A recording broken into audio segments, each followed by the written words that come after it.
नमस्कार, खबरों की खबर में आपका स्वागत है। मैं हूं तृप्ति। आज मैं आपको भारत में जिहाद के फैलते पैर की वो दास्तां बताऊंगी जिसे सुनकर आपका दिमाग हिल जाएगा।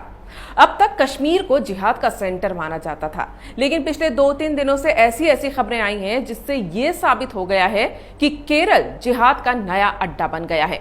इस्लामी आतंक का ये ऐसा सेंटर बन गया है जो अफगानिस्तान, पाकिस्तान, इराक और सीरिया से भी ज्यादा खतरनाक है। यूनाइटेड नेशन की रिपोर्ट के मुताबिक इस वक्त केरल में 200 आईएसआईएस आतंकी मौजूद हैं। लेकिन सवाल यह है कि हिंदुस्तान में आतंक का इतना बड़ा नेटवर्क चलाने के लिए पैसा कहां से आता है। कश्मीर में जिस तरह ओपियम और ड्रग्स के पैसे से आतंक का नेटवर्क चल रहा था, उसी तरह केरल में सोने के स्मगलिंग के पैसे से जिहाद का काम चल रहा है। और इस खुलासे से हिंदुस्तान की एजेंसियों के होश उड़ गए हैं। एनआईए हरकत में आ गई है। पश्चिम एशिया के सऊदी अरब, कुवैत, यूएई में भारत की खुफिया एजेंसियां अब इस राज का पता लगा रही हैं कि उनकी नाक के नीचे इतनी बड़ी चूक कैसे हो गई। दरअसल कश्मीर में बीजेपी सरकार ने जब से धारा 370 हटाई है, तब से वहां के आतंकवादियों के जिहाद की हवा निकल गई है। सेना और सरकार ने कश्मीर में आतंकियों पर ऐसा चाबुक चलाया कि वो जन्नत और 72 हूरों के सपने देखना भूल गए हैं। अब आतंक के आकाओं को तलाश थी एक ऐसी जगह की जहां अच्छी खासी मुस्लिम आबादी हो और जहां उन्हें कोई रोकने वाला ना हो, और तो और पश्चिम एशिया के देशों से सीधा रिश्ता हो ताकि हवाला और काले धन के लेन देन में कोई दिक्कत ना हो। यही वजह है कि आईएसआईएस और अलकायदा जैसे आतंकवादी संगठनों ने इसके लिए केरल को चुना है। केरल वामपंथियों का गढ़ है, अच्छी खासी मुस्लिम आबादी है और लगभग 50% परिवारों का कोई ना कोई रिश्तेदार खाड़ी देशों में रह रहा है। इसलिए चाहे वो पीएफआई हो, अलकायदा हो या फिर आईएसआईएस हो, आतंकियों के लिए केरल से बेहतर जगह शायद ही कोई हो सकती थी। आपको बताएंगे कि कैसे केरल में आईएसआईएस के जिहादियों ने अपना जाल बिछा लिया है, कैसे हाल ही में सामने आए केरल गोल्ड स्मगलिंग केस के तार इससे जुड़ रहे हैं और कैसे केरल सरकार की नाक के नीचे जिहाद और आतंकवाद से भरा हुआ दहशत का एक पूरा खेल चल रहा है। 5 जुलाई को तिरुवनंतपुरम के एयरपोर्ट पर 30 किलो सोना पकड़ा गया। ये सोना यूएई दूतावास से आए एक कंसाइनमेंट के साथ था। कस्टम विभाग के अधिकारियों को जब इसके बारे में पता चला तो वो भी चौंक गए। ये एक डिप्लोमेटिक कंसाइनमेंट था, इसलिए विदेश मंत्रालय से परमिशन ली गई। इसके बाद यूएई वाणिज्य दूतावास के पब्लिक रिलेशन अधिकारी सरित कुमार की मौजूदगी में जब उसे खोला गया तो उसमें घरेलू इस्तेमाल की चीजों जैसे टाइल्स, पाइप्स वगैरह में 30 किलो सोना भरा हुआ था, जिसकी कीमत लगभग 15 करोड़ रुपए है। कस्टम अधिकारियों ने सामान लेने आए सरित कुमार को हिरासत में ले लिया, लेकिन पूछताछ में उसने बताया कि वो लगभग 1 साल पहले तक वाणिज्य दूतावास में पब्लिक रिलेशन ऑफिसर के तौर पर काम करता था, लेकिन अब वो दूतावास का कर्मचारी नहीं है, वो दुबई में भी काम कर चुका है। इतना ही नहीं, उसने बताया कि वो लगभग 1 साल से हवाई अड्डे से इस तरह का सामान ले जा रहा था। मतलब ये सिर्फ एक कुरियर बॉय का काम कर रहा था। वो एक मोहरा था जो अपने आकाओं के लिए सामान को यूएई से भारत लाया करता था। लेकिन जब उससे पूछताछ हुई, उसने एक के बाद एक नाम लेने शुरू किए तो केरल ही क्या, दिल्ली की बड़ी बड़ी एजेंसियां हिल गईं। उसने अपने एक सहयोगी का नाम बताया, स्वप्ना सुरेश। ये केरल सरकार में एक आईटी विभाग में काम करती है, लेकिन इसके रिश्ते कम्युनिस्ट पार्टी के कई बड़े नेताओं के साथ थे। यहां तक कि ये मुख्यमंत्री की भी करीबी है।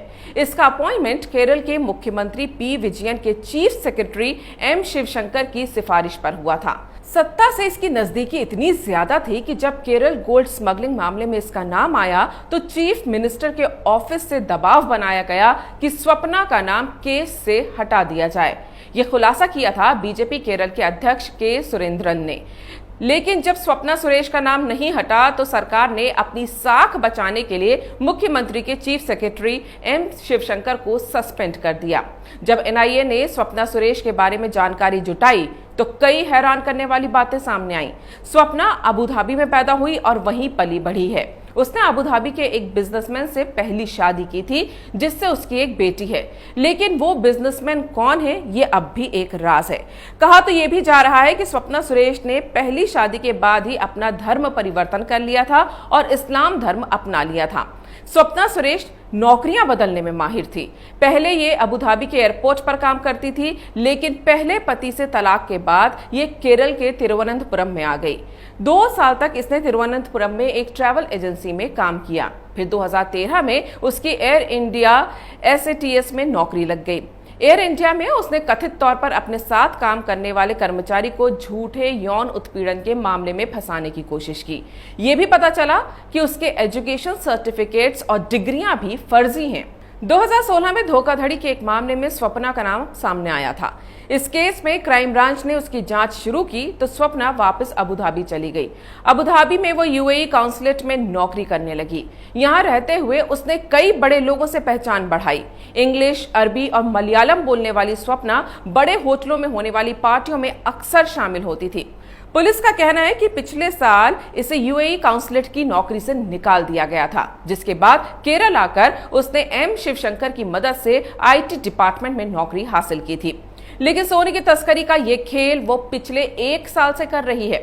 बताया जा रहा है कि पिछले 1 साल में लगभग 100 किलो सोना स्वप्ना की मदद से स्मगल कर केरल लाया गया है। जुर्म की दुनिया में स्वप्ना को डील वुमेन के नाम से जाना जाता है।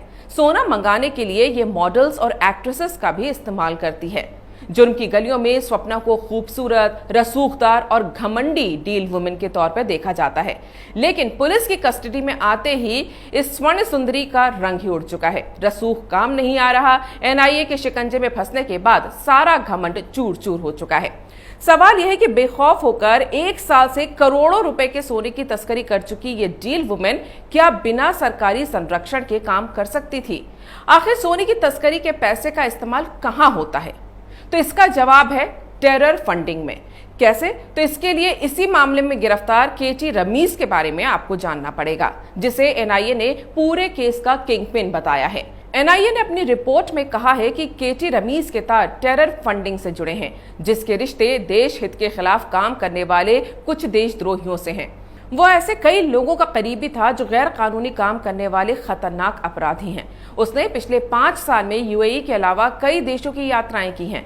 2014 में भी तस्करी के मामले में उसके खिलाफ केस किया गया था, लेकिन जुर्माना भरने के बाद वो बाहर आ गया। 2016 में वन विभाग ने हिरण के शिकार के मामले में भी उस पर एक केस दर्ज किया था। वहीं कोच्चि हवाई अड्डे पर देश में 6 राइफलों की तस्करी के आरोप में उसके खिलाफ एक और मामला दर्ज किया गया था। तस्करी से आने वाले पैसों में से एक मोटी रकम वो देशद्रोह के लिए काम करने के लिए अपने अपराधी साथियों को देता था। केरल कई सालों से देशद्रोहियों का अड्डा बना हुआ है। एक तो वामपंथियों की वजह से ये नक्सलियों का सेफ हेवन बना हुआ था, लेकिन हाल के दिनों में जिस तरह से वहां लव जिहाद की घटनाएं बढ़ी, हिंदुओं और ईसाइयों को जबरदस्ती मुसलमान बनाए जाने की खबरें आई, उससे केरल के पुलिस और हाईकोर्ट ने भी चिंता जताना शुरू कर दिया था। लेकिन सरकार ने इन पर कार्रवाई नहीं की और देखते ही देखते ये PFI का अड्डा बन गया।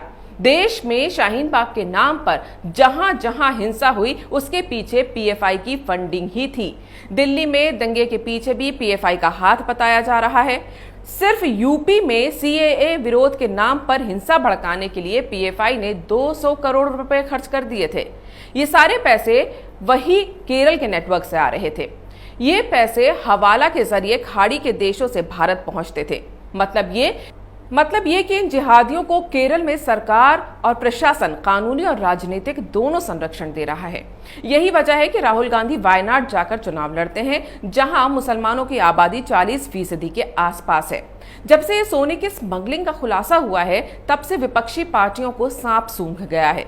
इनके मुंह पर ताला लग गया है, क्योंकि अब ये साफ होता जा रहा है कि विपक्ष फ्रीडम ऑफ एक्सप्रेशन या संविधान बचाने के नाम पर जो तमाशा करता है, उसके लिए इन्हीं चैनलों से पैसा पहुंचता है। वो तो मामला डिप्लोमेटिक कंसाइनमेंट का था, इसलिए केंद्र सरकार तक बात पहुंच गई, वरना केरल की वामपंथी सरकार इन आतंकी रैकेट को बचाने के लिए कुछ भी कर सकती थी।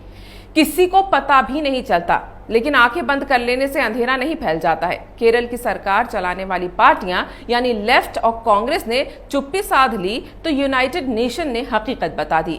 2 दिन पहले ही आतंकवाद पर यूनाइटेड नेशन की एक ताजा रिपोर्ट आई, जिसमें साफ साफ लिखा है कि केरल और कर्नाटक में 180 से 200 के बीच इस्लामिक स्टेट के आतंकी मौजूद हैं और अलकायदा भारतीय उपमहाद्वीप में हमले की साजिश कर रहा है। यानी यूनाइटेड नेशन भी भारत को आगाह कर रहा है कि वो केरल पर नजर रखे, जो आईएसआईएस का नया अड्डा बनता जा रहा है। ये आईएसआईएस की विचारधारा वही है। वो हिंदुस्तान को भी एक इस्लामिक मुल्क बनाने की योजना पर काम कर रहा है। कई सालों से केरल में आईएसआईएस एक्टिव है। हाल में ही श्रीलंका में चर्च पर हमला हुआ था, उसके भी तार केरल से ही जुड़े थे। ये काम भी आईएसआईएस का था। इसी साल मार्च में अफगानिस्तान में गुरुद्वारे में जो आतंकी हमला हुआ, उसमें भी आईएसआईएस का एक आतंकी केरल का था। साफ है कि केरल में आईएसआईएस ने अपने आतंकी गुर्गे बनाने शुरू कर दिए हैं, जो आने वाले दिनों में देश की सुरक्षा के लिए गंभीर खतरा बनेंगे। कहीं ऐसा ना हो कि कश्मीर के बाद अब केरल के आतंकवादी देश में हमलों को अंजाम देने लगें और एक नई मुसीबत देश के सामने खड़ी हो जाए। सवाल यह है कि क्या केरल की वामपंथी सरकार सोई हुई है, जिसे भनक तक नहीं है कि उसके प्रदेश में भारत का सबसे बड़ा आतंकी जाल बुना जा रहा है। सरकार को सबसे पहले आतंकियों की फंडिंग रोकने के लिए योजना बनाने की जरूरत है। हकीकत यह है कि काले धन, हवाला, ड्रग्स, जिस्म फरोशी और सोने की स्मगलिंग के पैसे से ही आतंक का यह नेटवर्क चलता है। आतंक को खत्म करने के लिए सबसे पहले इन्हीं को ही खत्म करना होगा। खबरों की खबर में फिलहाल इतना ही। अगर आपको ये वीडियो पसंद आया है तो इसे लाइक करें, शेयर करें और कैपिटल टीवी को सब्सक्राइब करें।